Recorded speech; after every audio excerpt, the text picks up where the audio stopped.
You're listening to the BTEC PE podcast with Mr. B.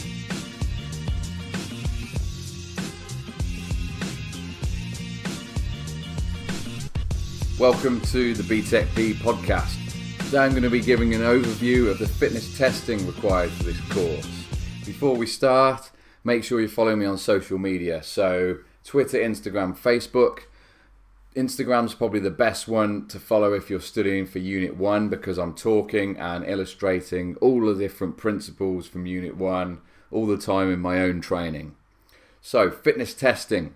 It's really important part of a training program is to actually then test the fitness at the end of that to see whether any progress has been made. So similarly to how you would do tests at school, you would do loads of work in your lessons and then you test yourself afterwards to find out what you actually know and how much you've improved.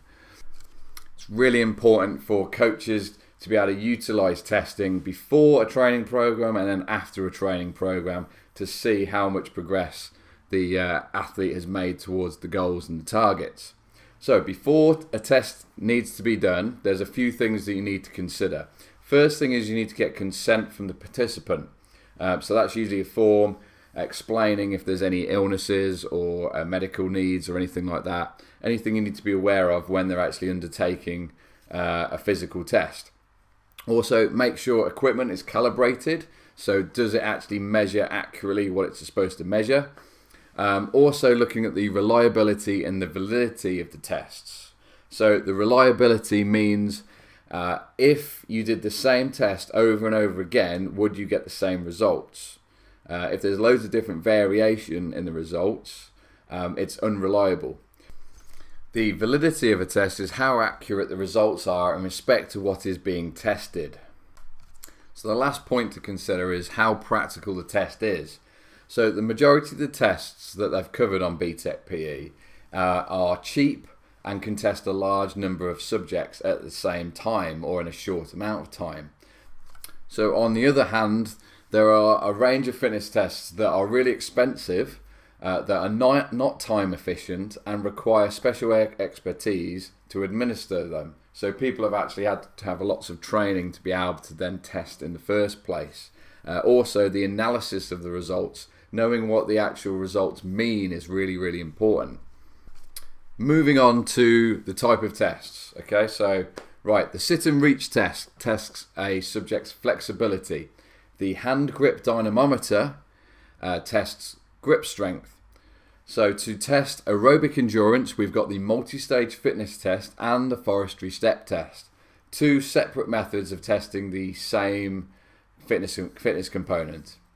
To test speed, we've got the 35-meter sprint test. The Illinois Agility Run is a test of speed and agility. When we're looking at anaerobic power, we've got the vertical jump test. And for muscular endurance, we've got the 1-minute press-up test and 1-minute sit-up test.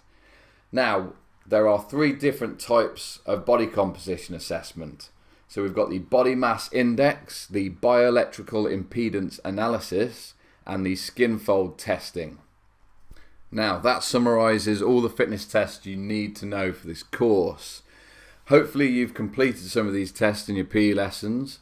If you want to check out my YouTube channel, I have personally completed all the fitness tests and recorded them for you there. I think the body composition video is probably one of the best because that's something you might not have access to at school. Overall, you need to have a good understanding of what fitness component each test is trying to evaluate. So there's a really quick summary of all the fitness tests you need to know for BTEC PE. Next time, I'm going to start a more in-depth look at the different training methods. Thanks for listening. Make sure you follow or subscribe.